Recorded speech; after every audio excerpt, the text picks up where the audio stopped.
Welcome back to Central Coast Disc Golf. This is the 2023 Cascade Challenge Disc Golf Pro Tour Silver Series event. I'm your host, Nate Perkins, and I'm joined here today with Ella Hansen. We're not too far from your home, are we, Ella? Not too far, just about an hour and a half from where I grew up in Seattle, out in Shelton, Washington, on the Olympic Peninsula, and playing some wooded golf. Kind of been a while for the tour this year, being on a pretty predominantly wooded course. It's nice to be back out here, starting on hole 1, 270-foot par 3. Kind of plays as a straight shot that you want to hyzer right at the end. There's quite a few guardian trees around the basket and as you're hyzering in, so there's a little bit more of a long gap and an inside gap as well. Time from Spokane Valley, Washington, Ananda. I think the last Silver Series that Sai played, she won, so exciting to see her back out here.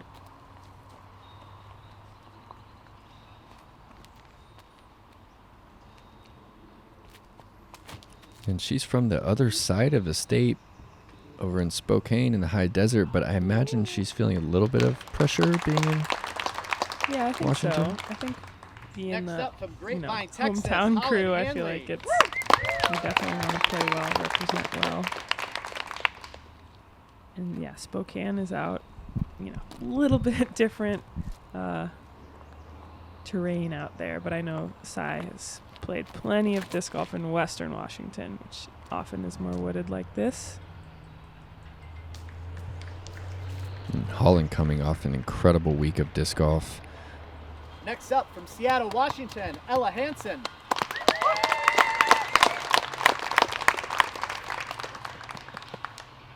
Is this putter you're throwing here? Yep, that's a Lux Link. I'll be throwing that a lot today. And how tight does this gap really feel on the tee? It doesn't feel too tight. You definitely have to throw it straight, though. I think Britain, Rachel Turton. you can kind of throw something a little bit flippier on hyzer, or you can play a little more of an aggressive flex shot, whatever you're comfortable with. So Rachel is actually from the United Kingdom, and she's got an ultimate frisbee background. You actually competed against her. Yep. Yeah, we've I can't remember when we did, but I believe she's been at a couple of the international tournaments I've played. And yeah, she has a very strong ultimate background, been on, I believe, Team Great Britain, and represented Great Britain at a number of ultimate tournaments.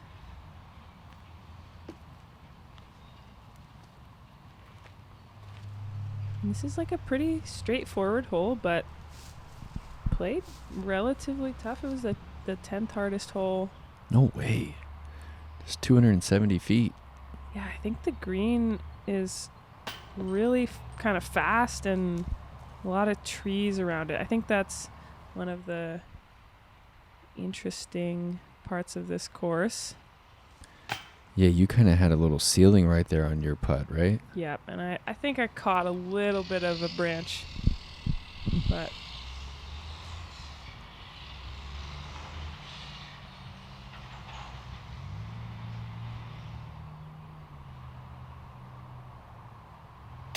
whew.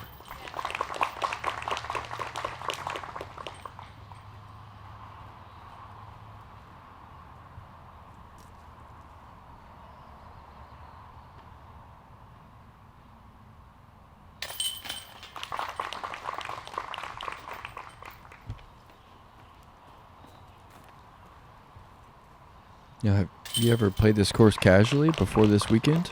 I actually haven't. It's definitely been on my list. I didn't really get out and explore a ton of courses this off season, and this was actually my first first time living back in Seattle after having started to play disc golf. So kind of stuck more around Seattle, but I will certainly be playing this course this off season.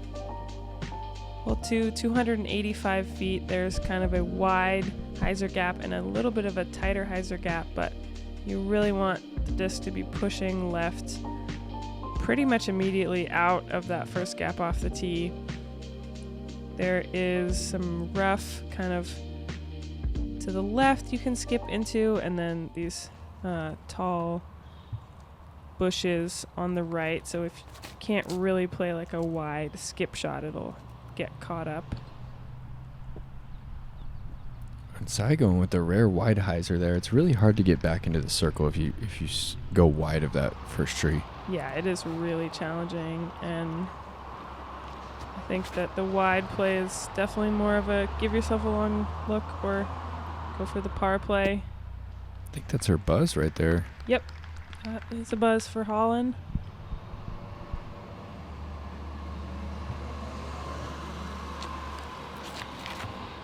What are you throwing here, Ella? Throwing MD3, so very similar play to what Holland was going for. Is that an Iron Samurai? Yep, Iron Samurai 4.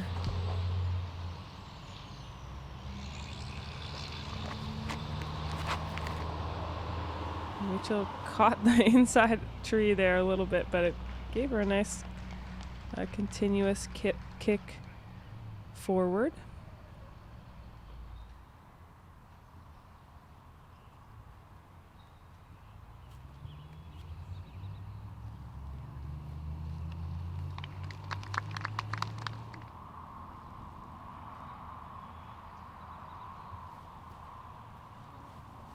A little straddle jump putt there.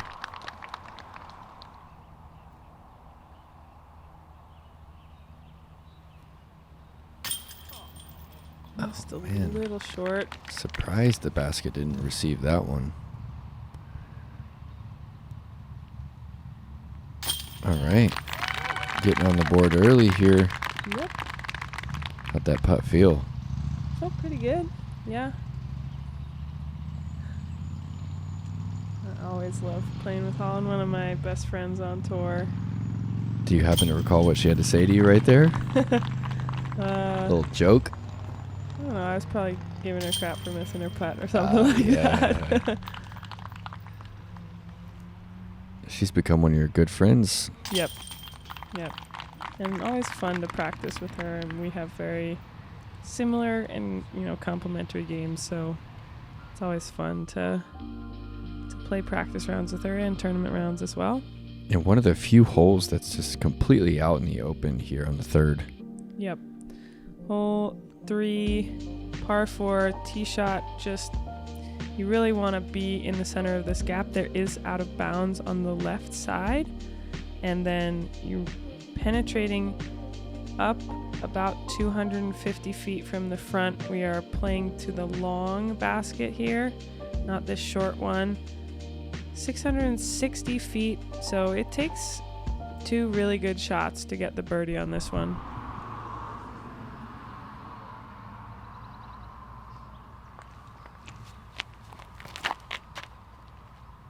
Oh, kind of pulled that a little bit. Yes, I did. Is that a cloud breaker? That was a Nordic Phenom, a Oh, PD. Going a little slower.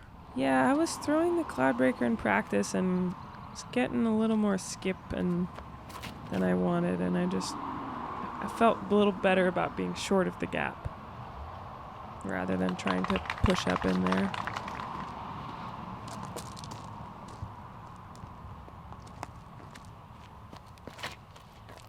I believe that's an Athena from Holland. Well, she's also going a little slower. Oh, pushes up against that lone tree. That'll force her into a forehand, I believe. Yeah.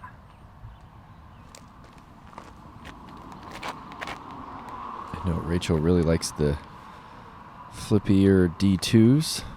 She's been throwing Prodigy now for a few years.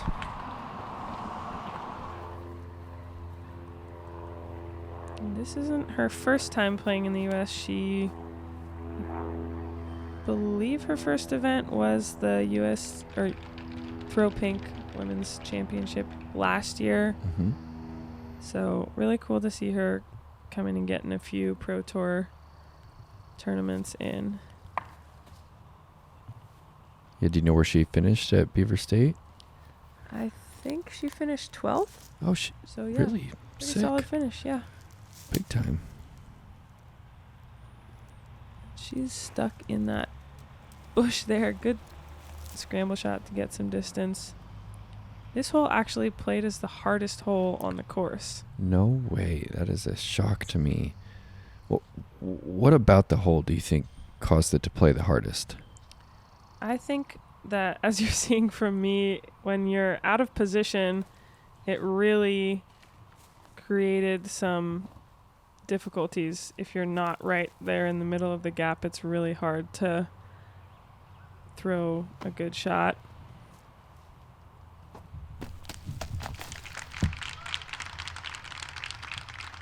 It's a quality little approach right there with the tactic. Mm-hmm.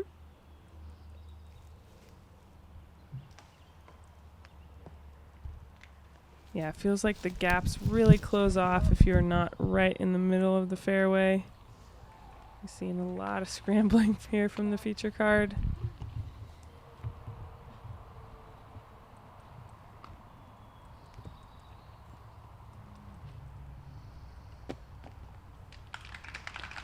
Sorry, one of the players who really goes with that kind of floaty half putt throw kind of approach shot. You see like Jessica Weiss use that kind of shot a lot as well. Yeah, she controls the pace on those shots pretty well. Kind of a good way to give it the basket a run without going too far past. Absolutely. Oh, that tree right there forced her into a hyzer, and she just punched it out a bit flat.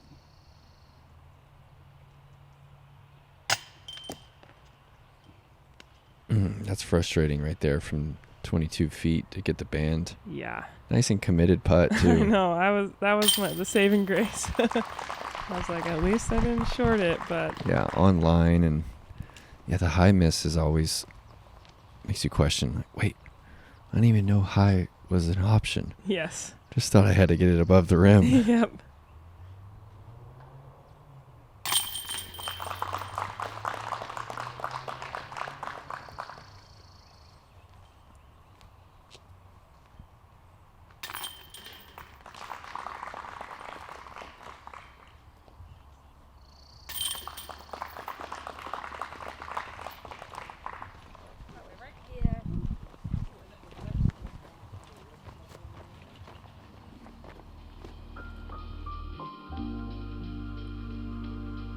Through 3 holes, a couple of players under par. Vanessa Van Dyken, Allison Mabbitt, and Brandy Myers. Allison and Brandy are both Washington locals. Cool to see them out here playing this Pro Tour event.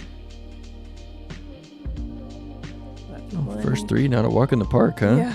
Just 3 players out of 33 under par.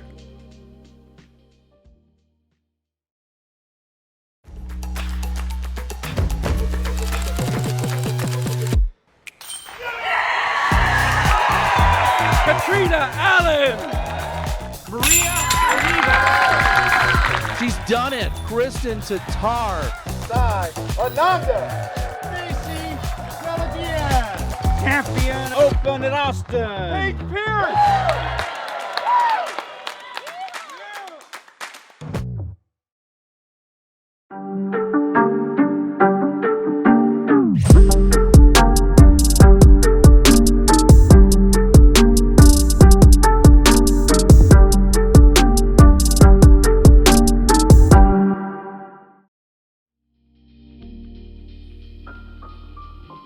Hole 4, par 3, 295 feet. This is, you can kind of go left or right of this tree that we're flying by, but it's really pretty straight shot. You want to get some fade at the end towards the basket, and this couple guardian trees make the end of this shot pretty difficult, but pretty wide open green. We're going to see a lot of holes in this 300-foot range, fairly straight, but still challenging.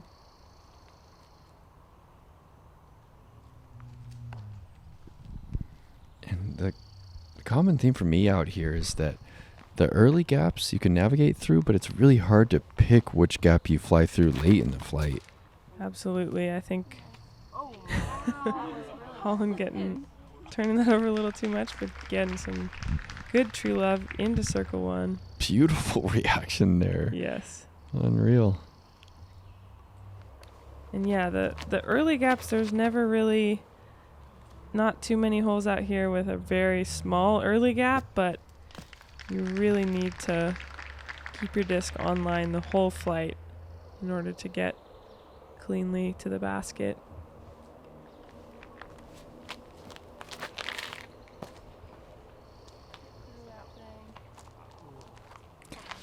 Oh, and that looked online. Yeah. It hits and drops. Oh no, drops to 50 feet. Kind of an unfortunate little catch right there. Yep. I was hoping it might sneak through, but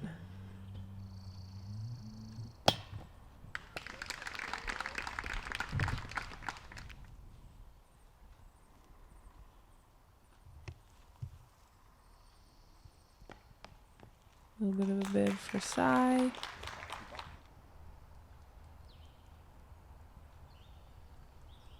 There's a good committed putt from Holland. Capitalizes on the tree love right there, and she's on the board. That's one of those putts you really want to make, especially when you get some love from the course. Don't want to let it go. Yeah, I almost feel like it does add a little extra pressure when you get a super lucky kick like that to make sure you capitalize.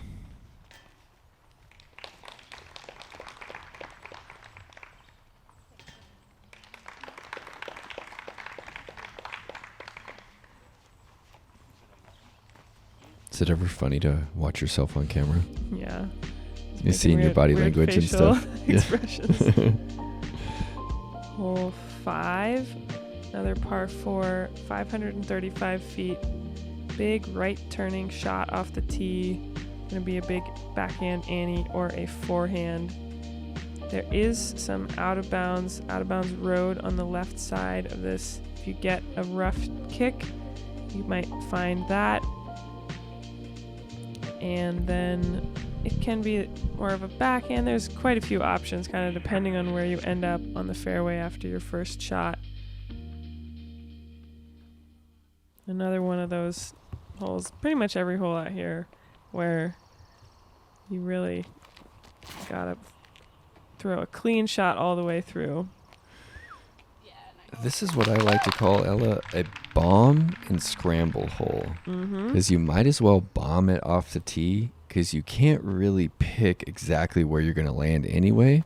Might as well get the distance and then just scramble your way up to the pin. Absolutely. And I think that there are quite a few par 4s out here that I would say fall into that same bomb and scramble category. Yeah, I think that's a pretty accurate way to describe it. There's that ultimate style forehand right there.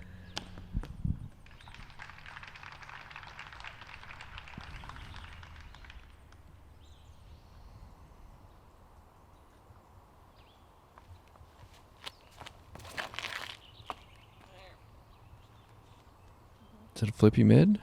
Yep, that's a MD1. All One right. of my favorite discs.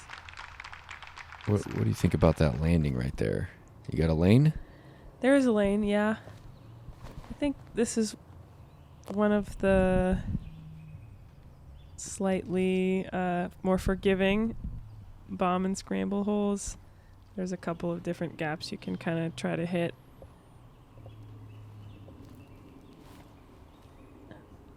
That was a little inside of what Holland wanted, but just gets around the tree there. Good result. Just to the edge of the circle. Oh, you got a nice window. Yep, and I throw it inside. Slightly inside there.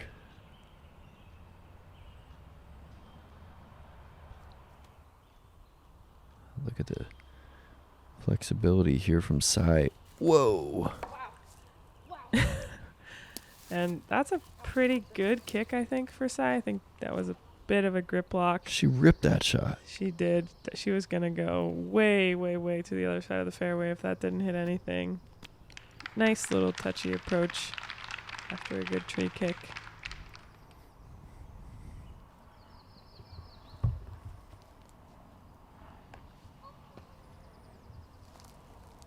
And there's those late trees.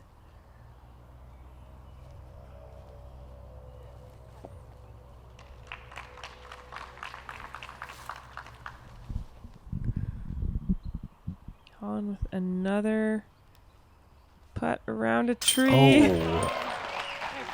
Gives that one a little more height. Gets it to swing back in. What a putt.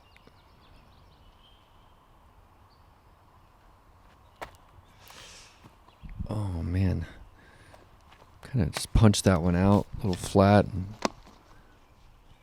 Yeah. it's a bit offline. Not my favorite.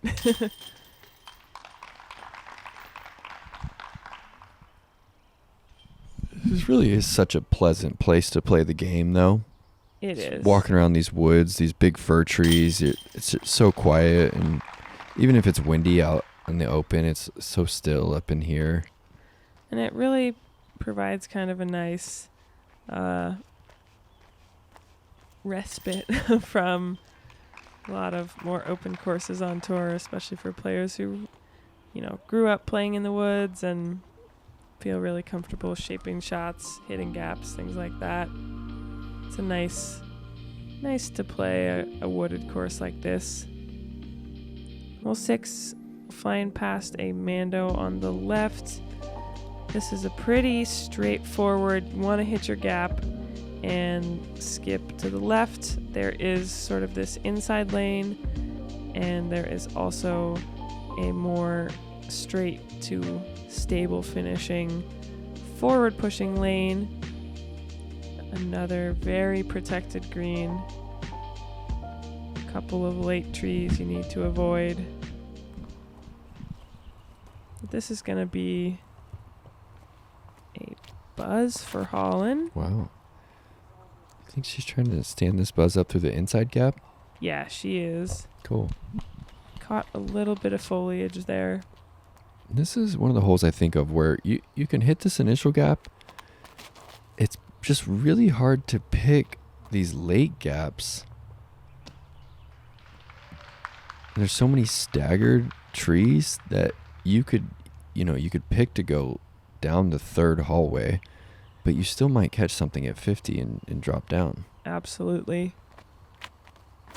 And we see like some other wooded courses on tour are like that. I mean, that's like headed up that hallway. Just a little more thick trees, but very defined fairways. And this is not quite on that level.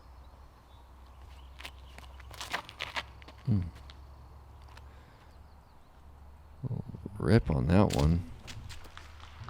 So FD3? FD1. Oh, wow. Yeah. Holland looking to dunk this zone here from 100 feet. Ooh. She really does like to try and throw those in. That's she does. why I really enjoy watching her play. She does. Sometimes I think things can get a bit too conservative out there. Yeah. I want to see some players run some stuff, Ella.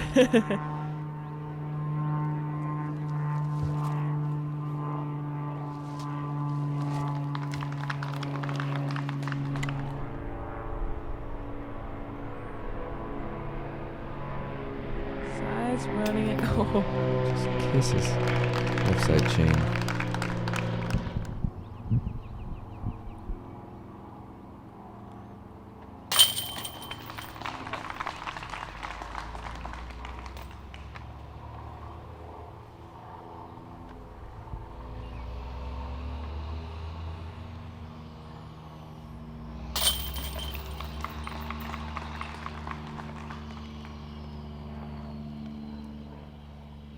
Shelton, Washington is a pretty cool city. It's kind of the last population center before you really get to the heart of the Olympic Peninsula.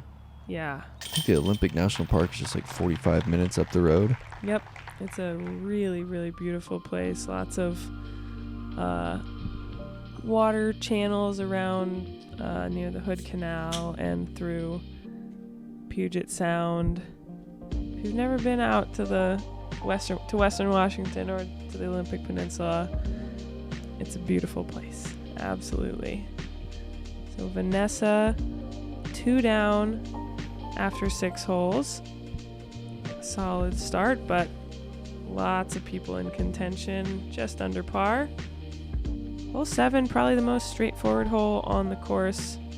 345 feet, par 3, out in the open. Not really a gap to hit off the FPO tee pad.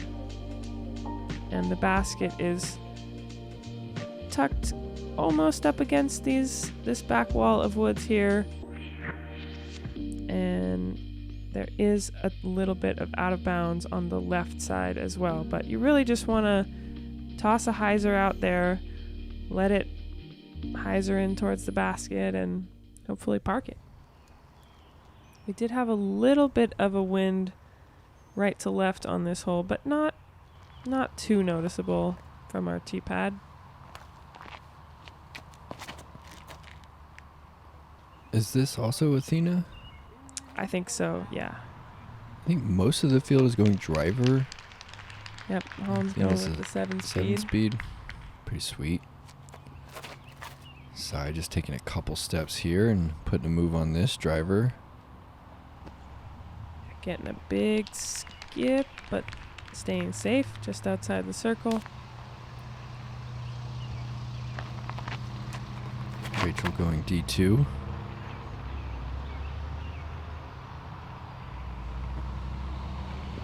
Seems to have been dry here for the past few weeks. Definitely very skippy out in the open here.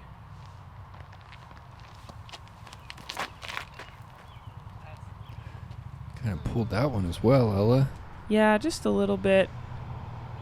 That's a pretty overstable disc. I was really expecting it to just push straight left, and as you can see, Holland, we were kind of trying to figure out how the wind was affecting our shots.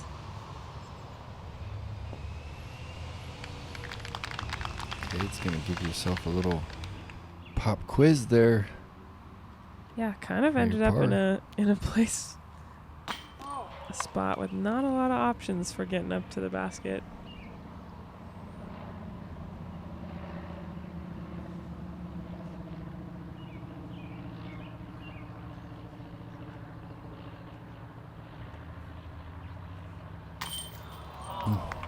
She's been close. Yeah, she's been hitting that low left side on a couple of putts.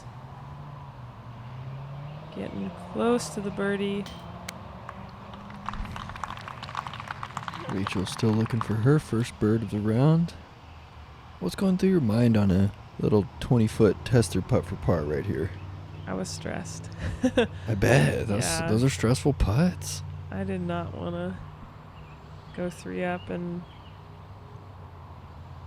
it's not that far of a putt, but I just wanted to make sure I made it, and really happy to save the par on the scramble there. And what advice do you have for people out there to kind of overcome the stress on a putt like that? Really focus on the basket and just trying to hit it as much as you can.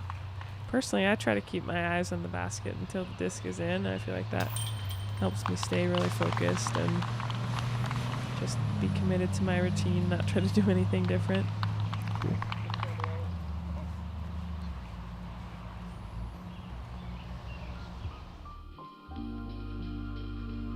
Hole 8, par 4, 555 feet. Kind of going back out the gap over this open part of the course. You really want to line yourself up with the gap. There is a Mando on the right side that you need to avoid. Don't want to push too long off the tee. You definitely can for the FPO division. And there's a little bit more of a gap up to the basket on the left side, but kind of like you said, Nate, a little bit of a bomb and scramble kind of a shot. shape for this hole.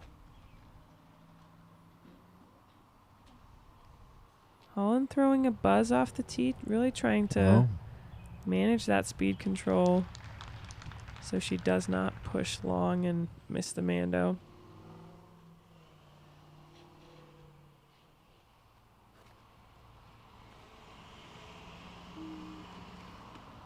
Sai flattening out that driver, and did that successfully navigate the Mando? If so, it's going to be a great spot. I believe she actually did miss the Mando there. Okay.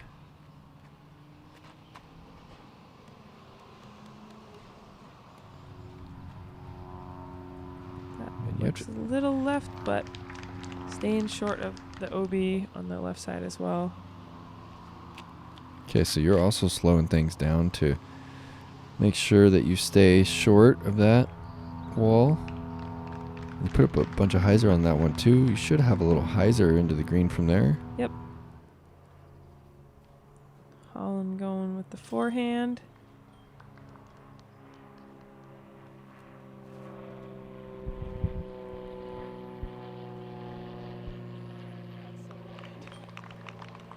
A lot of hyzer on that one. She liked it out of the hand, I think, but just catching a bit of a late tree. Ooh, a little flex shot here. Oh, and it's on the money. Gets one of those guardians. That circle's edge right there. Yep. Man, that was a pretty shot. Felt good out of my hand. I really liked it, but yeah, caught that last little guardian tree. Rachel kind of gets over on that one. Late release. Punches through. 60-footer. Okay, Sai from the drop zone. Really nice shot for Sai, sliding it up between those two trees.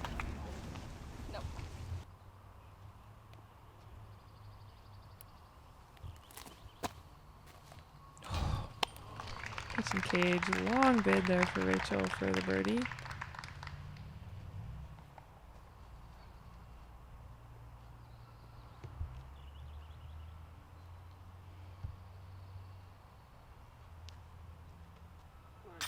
Wow. 2 out of her last 3 putts from circle 2.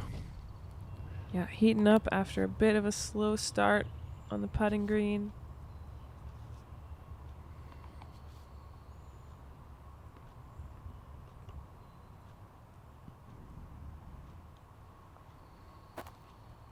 No, online looked good, Ella. Yep. That's unfortunate. Yep, Did that one shock you? It kind of looked like it was in the bucket. I thought so. Yep. Yeah. It felt good out of my hand. No. That was for size the 8th par in a row. She's going to be taking her first bogey of the round. First score besides par. Yeah. But you know, one over is still well in the game. Sure is. Hole 9, par 3, 290 feet. There is a lot of options on this hole. There is the straight flip up shot. There is a left side forehand. There is a right side backhand flex shot. There's a lot of ways to get to the basket here. Pretty tight gap if you're going for the straight shot off the tee, but very doable. Kind of a fun little challenge, really. Yeah, pretty fulfilling line to see your disc fly straight all the way through it. Absolutely. Oh, and Holland's actually going with this little flex. Yeah, she's powering up to one of her vultures, playing the flex out to the right side, going a little bit long, but giving herself a look.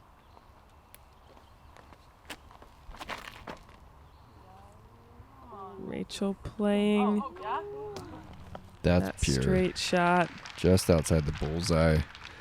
She'll be looking to card her first birdie of the round and get back to even.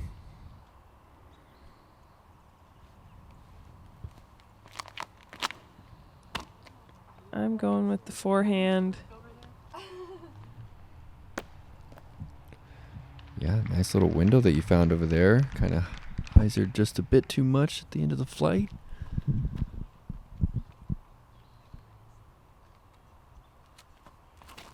Sai going for the right side gap as well. Really well done. What a beautiful line that is. Full flex at slow speed.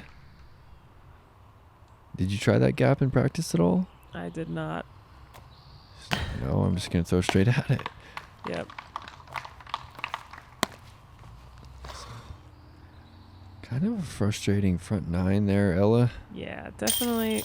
No way. She can't capitalize there from 18 feet.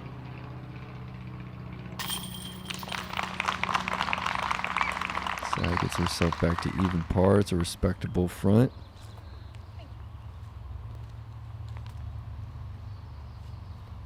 I think we missed Holland's pitch out, but she gave it. I think she had a bid for the birdie, but tapping in a par.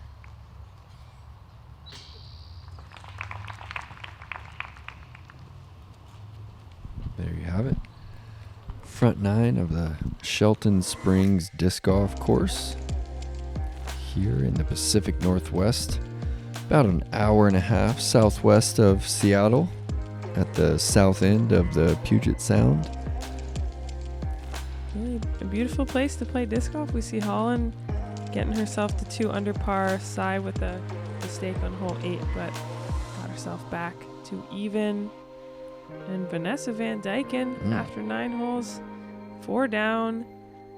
Stacy Ronsley up there with Holland at 2 down. A lot of close scores. Vanessa putting together a solid round, looking like. And thank you guys for joining us here on Central Coast Disc Golf. Go follow Ella Hansen over on Instagram at OneThrowElla. Yep. You can follow me at Perks of Disc Golf. And give us a like, subscribe to the Central Coast Disc Golf channel. It's free for you guys, helps us out quite a bit. We'll see you soon for the back nine.